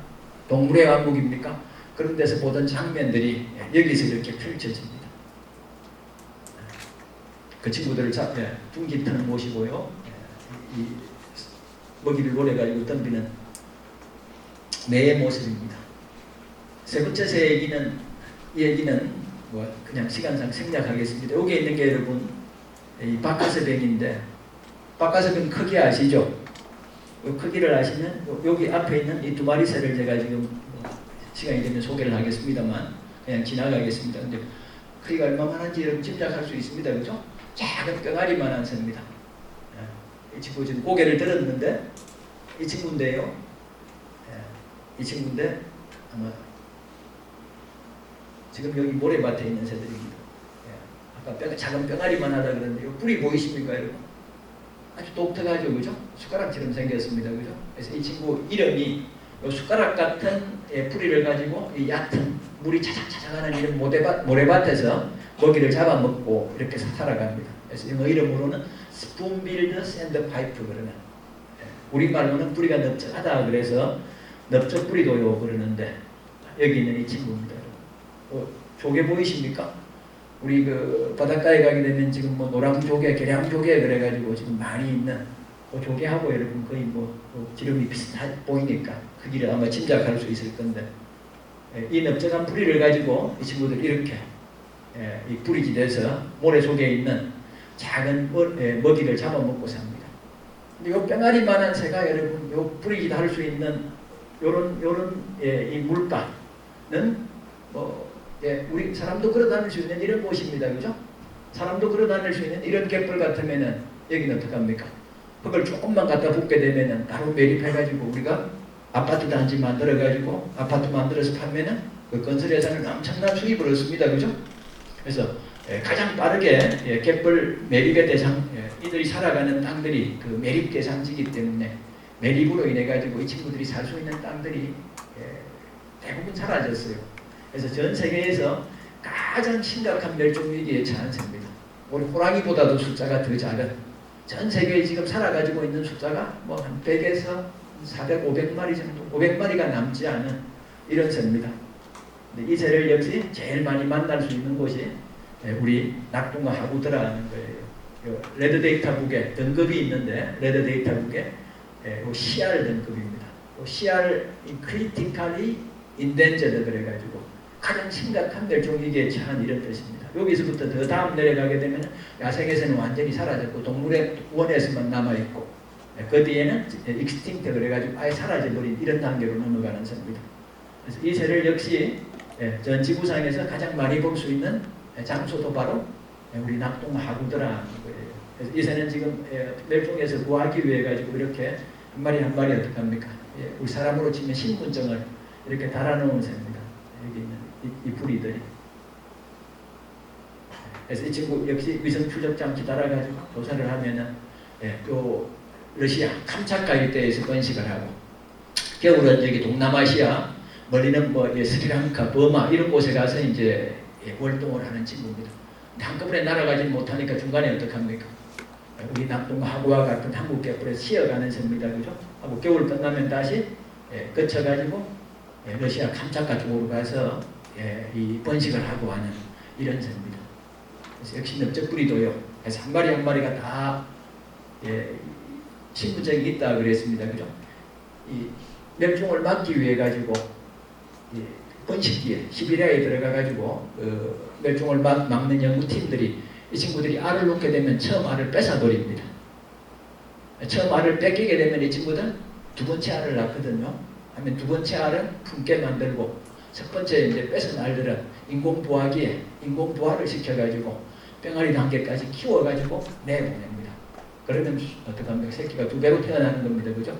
그래서 그 시도를 지금 계속 하면서 멸종을 막기 위해서 노력을 하고 있는데, 그렇게 인공부화 시킨 애들을 이렇게 발에 까락지를 차가지고 언제 알을 수집했고, 몸무게는 얼마고, 형제들은 누구며 뭐 하나하나 지금 이름표를 다 붙여놨습니다. 그래서 이 새들은 한 마리 한 마리가 다 족보를 가지고 있는 이런 새입니다. 그리고 관찰되게 되면 이렇게 언제 관찰했더라, 어디서 관찰했더라 하는 이름까지가 있는데, 여기 보시게 되면 2015년 8월 14일에는 우리 낙동 하구에서 관찰이 되었습니다. 그죠? 저희 팀들, 그죠? 시안김, 중록박 이런 식으로 이름이 다 붙어 있는 이런 새입니다. 그러면서 관찰된 사진까지가 이렇게 다 남아가지고 있습니다. 여기는 뭐 낙동하고 가시게 되면 여러분 만날 수 있는 다른 새들의 모습들입니다. 그래서 제가 아까 이 섭지 생태계가 어떠한가 하는 것들을 보여주는 지표종이 되더라 그랬습니다. 그 중에서 뭐 가장 기억에 남는 새가 이 친구인데 발에 여러분 까락지 한번 보십시오. 이 친구는 아마 여러분 여러분 갖고 있는 그 SNS나 인터넷에서 얄비라고 검색을 하면은 다음은 이제 시간이 날 때 한번 검색을 해보세요. 얄비 하면은 그 얘기가 뜹니다, 여러분. 요게 처음 제가 발견한 게 2018년 4월 18일 날 처음 관찰하고, 야, 시상에 이 새들의 이동을 연구하기 위해 가지고 가장 많이 사용하는 방법이 발에 이렇게 여러분 이 표식을 다는 겁니다. 나는데 지장이 없을 정도의 가벼운 플라스틱으로 표식을 달면서 이 표식 플렉이라고 그러는데, 이게 나라마다 여러분 색깔이 정해져 가지고 있습니다. 그래서 이 하얀색은 뉴질랜드고요. 뭐 또 노란색은 호주고, 우리나라는 위에는 하얀색, 밑에는 주황색, 그래가지고 나라별로 이제 그 색깔이 정해져 있기 때문에 그 색깔을 보게 되면은 이 새가 어디서 왔는가 하는 걸 알 수가 있습니다. 근데 제가 이 하얀색 창거는 호주에서 많이 찾았기 때문에 우리 낙동과 하구에 오는 새들 중에 호주 새들은 많이 만났는데 이 뉴질랜드 새는 처음 만났습니다. 처음 만나가지고 이 새를 처음 볼 때가 망파제에서 한참 떨어진 양식장 요 기둥에서 이제 쉬고 있는 새들을 만났는데, 하얀 걸 처음 만난 것도 처음인데 더 놀라운 건 발에 보세요. 이렇게 여러 개 까락지를 차고 있는 겁니다. 이런 것도 처음 만났거든요.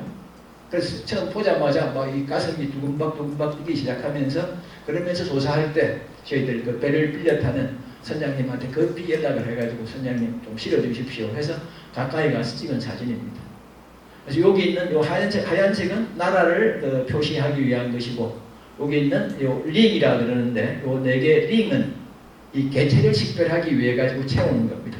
색깔이 다 다릅니다, 그죠? 웰로우, 레드, 블루, 웰로우. 그래가지고 이 친구 족보가 4개의 링을 갖고 있다 그래가지고 4, 웰로우의 Y, 레드의 R, 블루의 B, Y 따가지고 4YRBY, 4YRBI라면 어떡합니까? 자기 기호를 갖고 있습니다. 그래서 이런 새를 보고 낙동하구에 나타났더라 연락을 하니까 이 뉴질랜드에서 제시 콩클린 하는 친구가 답장을 보내왔습니다. 내가 뉴질랜드 북섬에 마누아투 하구에서 이 까락지를 채웠더라 그러면서 연락을 해왔습니다. 이동을 하면서 여름 번식기이기 때문에 봄철에는 이 깃털의 색깔이 변하는데 그 채색 변화를 연구하기 위해서 채웠더라 그러면서 그 뒤에 계속 이제 그 소식을 주고받으면서 자기가 2018년 그때 1월입니까? 뉴질랜드에서 촬영한 사진을 보내줘가지고 저희 사진을 보내주고 이 사진을 지금 같이 쓰고 있습니다. 근데 이 친구 여러분 한번 보세요. 큰 뒷뿌리도요 그런데 뿌리가 뒤로 약간 굽었습니다. 뿌리가 위로 약간 굽어가지고 뒷뿌리도 요거 덩치가 한 중닭 정도 됩니다. 그래서 이름이 큰 뒷뿌리도요예요, 이 친구가. 그래서 큰 뒷뿌리도요 얄비라고 부르는데, 얄비의 여러분 도래 기록을 한번 보시게 되면 제일 처음 만난 게 2008년 4월 20일 날 만났습니다. 그죠? 4월 20일 날 만났고, 그래서 마지막에 본 게 2020년 5월 18일 날 약 한 달 정도를 만났고, 그 뒤에 이제 모습을 감쌌습니다. 날아간 겁니다. 그죠? 날아갔고. 근데 놀라운 게 여러분 그 다음에 4월 19일 날 이 친구를 또 만났어요. 시장에 뉴질랜드에서 온 이 친구를. 중병아리 정도 되는 이 새가 뉴질랜드에서 여기 부산까지 날아왔다는 것만 해도 신기한데, 그냥 날아온 것만이 아니고 그 다음에 또 같은 장소에 또 찾아온 겁니다. 잊지를 않고.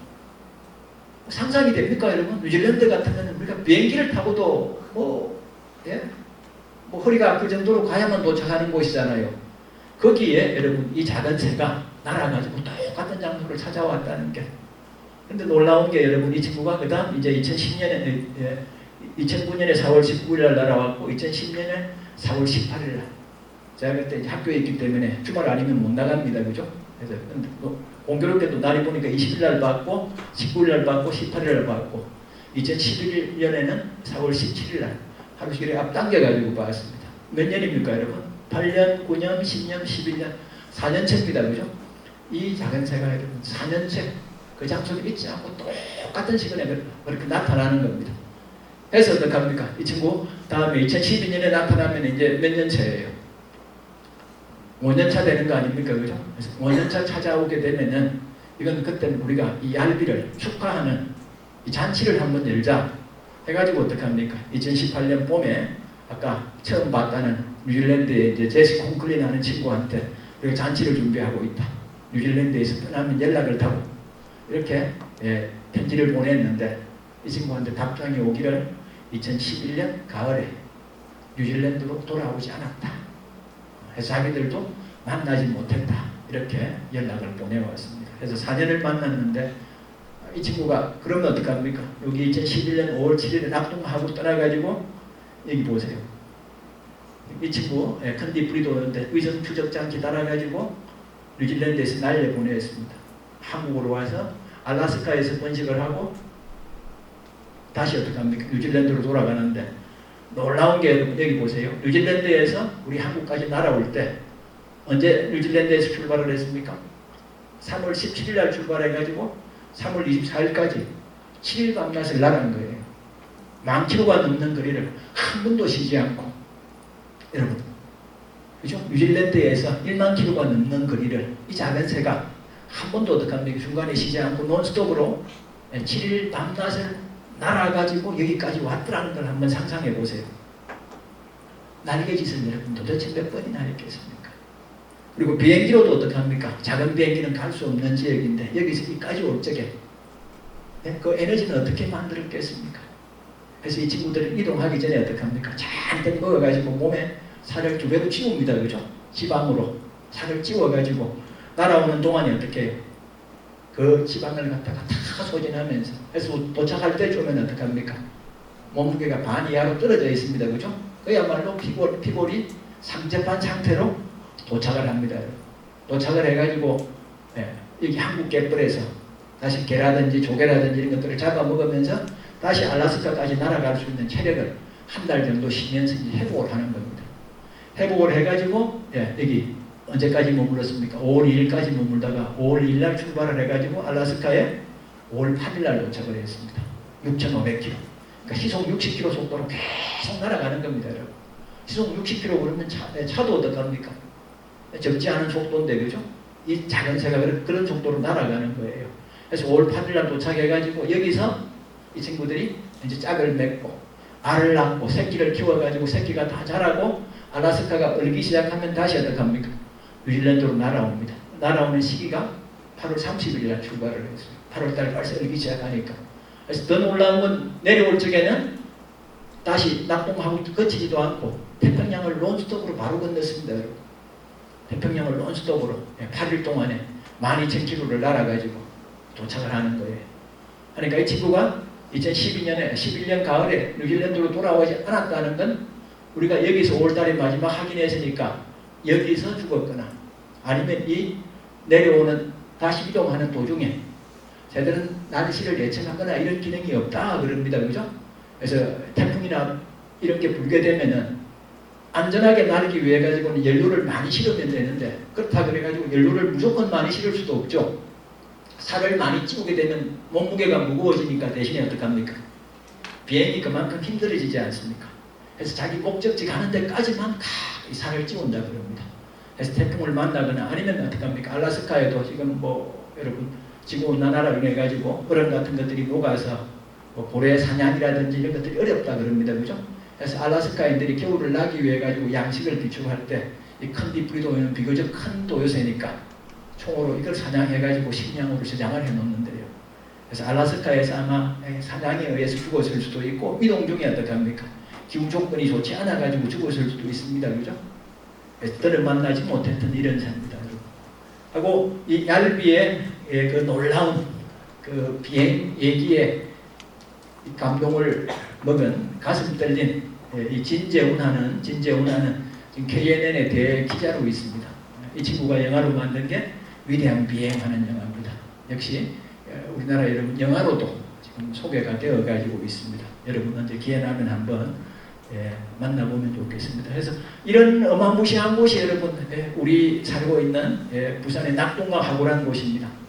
그래서 뭐 자연의 가치를 몰랐기 때문에 난개발로 인해서 무수히 많은 땅들이 훼손되고 훼손이 됐습니다만 원체 대단한 자연 조건을 갖추고 있기 때문에 지금 남아있는 모습만 갖고도 한국 최고의 철새 도래지로 이렇게 기능을 하는 곳인데 안타깝게도 우리가 자연의 가치를 압니까 모릅니까? 모르다 보니까 갯벌이라든지 습지는 그저 어떡합니까? 돈벌이의 대상으로 지금 바뀌어버렸습니다. 그죠?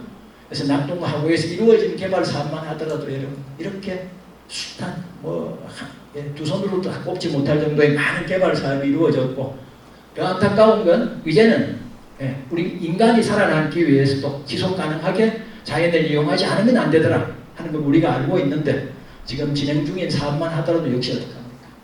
낙동하구는 여전히 어떡합니까? 난개발의 대상입니다. 그죠?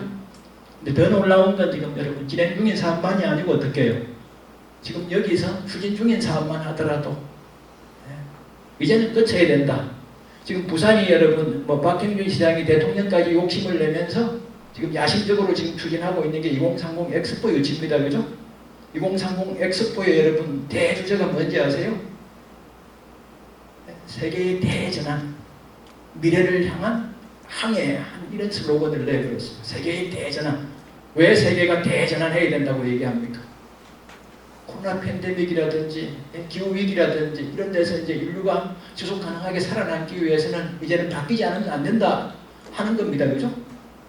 그러면서 어떻게 해요? 부제에도 2030 세계 엑스포의 부제 1이 Living with Nature, 자연과의 지속 가능한 삶, 자연과의 지속 가능한 삶, 이걸 첫 번째 부제로 내걸었습니다. 그런데도 불구하고 어떻게 해요? 지금 이런 수많은, 그죠? 자연도 지키면서 어떻게 인간의 필요를 충족시키는 이런 사회가 아니라 여전히 어떡합니까? 가덕도 신공항부터 시작해서 낙동하구 문화재 보호구에 관해 현재 지금 부산시가 추진하고 있는 다리 개발 사업이 27개가 있는데 지금 추가로 지금 16개를 또 지금 만들고 있습니다. 만들려고 하고 있습니다. 여전히 우리 사회는 이렇게 이 자연을 개발의 대상으로 보고 있다는 겁니다. 그러다 보니까 낙동하구 요게 여러분 1966년에 처음 어떡합니까? 문화재 보호구역으로 지정한 면적이에요. 근데 줄어가지고 공단, 주거단지, 공단, 신앙만 등등 해가지고 육지 쪽은 거의 원형도 알아보기 힘들 정도로 다 훼손이 되어버렸습니다. 자연이 이렇게 사라지고 하다 보니까 야생동물들은 갈 데가 어디 있어요? 쫓겨날 수밖에 없습니다. 그죠? 쫓겨날 수밖에 없습니다. 그러다 보니까 새들은 점점 그 수가 지금 줄어들고 있습니다.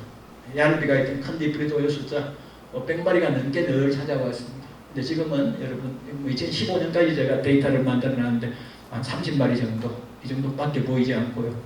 아까 낙동하구를 대표하던 여름철새 세제비 갈매기 그랬습니다. 그죠? 3,000마리, 4,000마리가 찾아와서 번식을 했습니다. 근데 지금 번식 개체는 제로예요. 제로.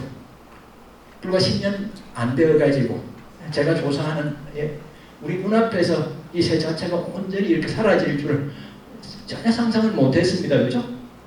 하고 아까 꼬니가 세 종류가 있다 그랬는데 작은 꼬니는 역시 겨울에 한 마리도 찾아오지 않습니다. 더하기 아까 겨울을 대표하는 제가 큰 꼬니라 그랬는데 큰 꼬니도 여기 보시게 되면 3,000마리, 4,000마리가 찾아왔습니다. 근데 그 레이더를 가지고는 어떻게 해요? 1,000마리대로 이렇게 줄었습니다. 자연이 점점 사라지고 있습니다. 그죠? 새가 사라진다는 것은 우리 삶의 토대인 자연이 사라진다는 겁니다. 그죠? 자연이 사라지고 있다는 거예요. 그러면서 점점 어떡합니까? 사람 사는 사회는 그 면적을 더해갑니다. 그죠? 더해갑니다. 여러분 코로나가 처음 왔을 때 오늘부터의 세계는 아까 세계의 대전환 그랬습니까? 이 코로나 위기에서 우리가 어떤 교훈을 얻을 것인가?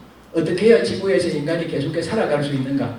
하는 것들을 이 세계의 석학 7인에게 묻는다 그래가지고 그때 경향신문에 쭉 시리즈로 나왔던 그 기사를 묶어서 이렇게 책으로 펴냈는데 그때 이 제레미 리프킨이라는 사람이 코로나가 온 원인을 설명하면서 결국은 자연 파괴 때문이다.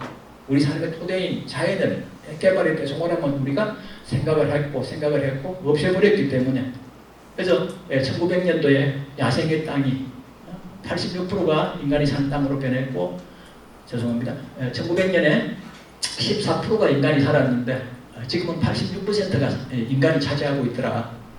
온 지구상의 온전한 야생이 23%밖에 안 남았더라. 자연이 이렇게 자꾸 파괴되다 보니까 자연에서 쫓겨난 박쥐가 사람이 사는 동네로 올 수밖에 없었고, 그 박쥐하고 접촉을 하다 보니까 박쥐의 몸속에 있던 코로나 바이러스가 사람에게 옮겨온 거다, 이렇게 얘기를 했습니다. 근데 그때 2020년에 야생이 23%가 남아있다 그랬습니다, 지구상에. 근데 그 다음에 어떻게 해요? 2021년 작년 4월입니다. 그죠? 온 일간지에 그때 도배가 됐던 게 지구상에서 온전한 생태계는 몇 퍼센트? 3%도 안 남았더라. 3%도 안 남았더라. 그리고 이것조차도 어떡합니까? 가대평가됐을지 모른다 라고 얘기합니다. 그죠? 우리 인간이 농사를 지으면서 문명을 이루면서 이렇게 번창을 했는데 1만 년 전에 농사를 짓기 전에 이 지구에서 인간이 기르는 가축이 차지하는 비중이 온 세계에 있는 포유와 조류의 비중 중에서 1%가 안 됐다 그래요.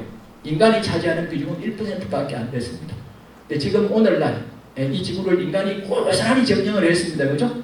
그래서 지금 현재 인간이 이 지구에서 차지하는 포유와 조류에서 인간이 차지하는 비중은 가축의 범위를 어떻게 잡느냐에 따라 차이가 나는데 적게는 96%, 많게는 90%를 이 지구에서 인간이 차지하고 있대요. 온 지구를 깡그리 어떡합니까? 인간이 점령을 했습니다. 그죠? 그러면서 어떻게 해요? 우리 삶의 토대인 자연이 사라졌습니다. 그죠? 그래서 이걸 생각한다 그러면은 여러분, 코로나가, 기후위기가 왜 왔는지 하는 이유를 알 수가 있을 겁니다. 그죠? 야생이 파괴되면서 지구가 온난화되면서 열대박쥐가 온대로 이동을 했다 그럽니다. 그러면서 새로운 생물학적인 어떤 생물 다양성 핫스팟이 생겼는데 그중에 가장 두드러진 곳이 중국 남부래요. 그래서 중국 남부에 2000년 이후로 열대박쥐 약 40종이 유입이 됐다 그러는데 열대박쥐 잡아가지고 조사하게 되면 한 종의 몸속에 적어도 2-3종의 코로나 바이러스가 같이 있다 그럽니다. 그럼 40종이 왔다 그러면 곱하기 두세 하게 되면 약 100종 이상의 코로나 바이러스가 온대지방으로 넘어온 겁니다. 그죠? 그 중에 하나가 어떻게 해요? 인간하고 접촉하면서 코로나가 되어가지고 지금 어떡합니까? 우리를 이렇게 조심해 그러면서 그죠? 마스크를 끼고 살지 않으면 안 되도록 이렇게 만들었던 겁니다. 마찬가지입니다. 그죠? 지금 산업화 이전보다 1.1도 올라갔다 그러고 1.1도 올라갔다 그러고 몇 도가 올라가게 되면은 1.5도가 올라가게 되면은 산업화 이전보다 평균 기온이 때는 어떻게 해요? 지금처럼 안정된 우리 문명이 유지가 될 수 없다 그럽니다. 그죠? 왜 지구 온도가 자꾸 올라가고 있습니까? 우리가 온실가스를 내더라도 이산화탄소를 내면 그 이산화탄소를 지금 다 흡수하는 게 누구였습니까? 결국 식물의 강합성에 의해 가지고 다 흡수하는 거 아니에요. 그죠? 우리 강합성 하는 거. 그죠? 우리 지구상에 있는 모든 생명체가 살아가는 게 녹색 식물성 플랑크톤의 강합성에 의해 가지고 이 식물이 숨쉬면서 식물 플랑크톤이 숨쉬면서 흡수한 이산화탄소를 물하고 햇볕 에너지를 가지고 반죽을 해가지고 포도당을 만들고 이게 녹말로 저장이 되고 하는 거기에 의존해서 우리가 살아가고 있지 않습니까? 근데 우리 주변의 숲들이 여러분 나날이 파헤쳐지는 걸, 바다가 매립되어 가는 걸 우리가 매일매일 목격하지 않습니까? 이렇게 자연이 파괴되어 가니까 지구에 어떡합니까? 이산화탄소가 그만큼 덜 흡수되게 되고 이산화탄소의 농도가 점점 어떡합니까? 많아지게 됩니다. 그죠? 그래서 정상적으로 어떡합니까? 우리가 배울 적에 0.03% 우리가 300ppm 그랬는데 지금은 410도 넘었고 지지난달입니까? 421ppm까지 이르렀다 그럽니다. 그죠? 450ppm 되게 되면 어떡합니까? 그때는 1.5도가 오르게 되고 더 돌이킬 수 없는 이런 상태가 된다 그럽니다. 그죠? 놀라운 게 작년에 어떡합니까? IPCC에서 발간한 6차 보고서에 보게 되면은 IPCC, 그죠? 기후변화에 관한 국제 기후변화에 관한 전문가 협약입니까? 그 패널에서 발표했는데 1.5도가 오르는 시기를 2018년에 2030년에서 2052년에 아마 1.5도가 오르는 이런 시기가 도래할 거다 그랬는데 작년에 낸 건 어떡합니까? 그 시기를 10년 앞당겼습니다. 그죠? 2021년부터 2040년 그래가지고 우리가 생각하는 것보다 훨씬 더 빠르게 지금 이산화탄소 농도가 올라가고 있다. 그리고 2021년 같으면 어땠습니까? 벌써 1.5도 상승기에 접어들었습니다. 그죠? 접어들었습니다. 이렇게 절박한 상황이기 때문에 여기 지금 여러분 유튜버 제가 뭐라고 검색을 했습니까? 인류 멸종 검색하게 되면 숱한 어떡합니까? 뭐 영상들이 올라오는 이제 인류의 멸종을 우리 사람의 어떤 지속 가능한 상태, 우리 스스로의 멸종을 걱정하는 이런 단계까지 이르렀습니다. 그죠? 해서 어떡합니까? 유엔이 2030년까지 국제사회의 중심 어제로 잡고 있는 게 지속 가능 발전입니다. 여러분 SDGs 하는 말 여러분 많이 들어보셨죠? 그죠? 뭐 Sustainable Development Goals 그래가지고 지속 가능 발전 목표 그러지 않습니까? 그래서 지속 가능 사회를 우리가 만들자 그랬는데 문제는 지속 가능한 사회가 아니고 지금 당장 어떡합니까? 기후위기라든지 팬데믹에 의해 가지고 인류의 생존 자체가 위협받는 세상입니다. 그죠? 하기 때문에 어떡합니까? 우리가 생존하기 위해서라도 난개발은 중단하고 화석연료의 사용을 중단하고 하면서 하는 사회로 가야 하는데 우리 사회는 지금도 어떡합니까? 아까도 말씀드렸듯이 여전히 자연은 밥입니다. 그죠? 자연을 밥으로 보는 이런 사람들이 우리의 그 사회를 결정하는 이런 자리에 있으면서 여전히 우리 사회를 난개발 사회로 만들어가고 있습니다. 이런 걸 알기 때문에 어떡합니까? 분명히 이런 위기가 닥친 데에는 특히 책임 있는 사람이 있습니다. 그죠? 우리 사회 구조를 결정하는 2019년 1월 5일입니까? 다보스 세계경제포럼에 초청받은 그런 툰베리가 정확하게 그죠? 그 이유를 알고 있습니다. 이 위기 가장 특히 책임 있는 사람들 몇몇 회사와 정치 지도자들이 막대한 이윤을 위해서 우리 사회의 이런 위험을 예견하고 있더라 그랬습니다. 그죠? 물론 회사라든지 또 정치 지도자라든지 이런 사람들이 개인적인 어떤 이익을 위해서 우리 사회를 이렇게 위험한 사회로 몰고 가고 있는 것은 분명합니다만 그렇다 하더라도 어떡합니까? 우리가 이 사람들한테만 책임을 미루고 있을 수는 없습니다. 그죠? 없는 형편이 되었기 때문에 뭐라 그럽니까? 여러분 잘 아시는 툰베리 같은 경우는 내 미래가 없는데 내가 공부하는 게 과연 무슨 의미가 있는가 하기 때문에 지금 당장 우리 사회를 바꾸기 위해서 나라도 이렇게 절박하게 움직이지 않으면 안 되더라. 해서 어떡합니까? 이 친구가 한 일들을 우리가 잘 알고 있고 이 친구들의 활동을 통해서 특히나 우리 사회가 왜 하루빨리 난개발을 멈추고 지속 가능한 사회로 가지 않으면 안 되는지 하는 것들을 우리도 같이 잘 알고 있는 이런 상태까지 와가지고 있습니다. 그래서 여러분 저는 늘 여기 오면서도 그랬고 여러분을 보면서도 굉장히 죄송한 게 우리 세대는 그야말로 어떡합니까? 참 풍족하게 산, 잘 먹고 잘 산 이런 세대입니다. 그죠? 그러면서 어떡합니까?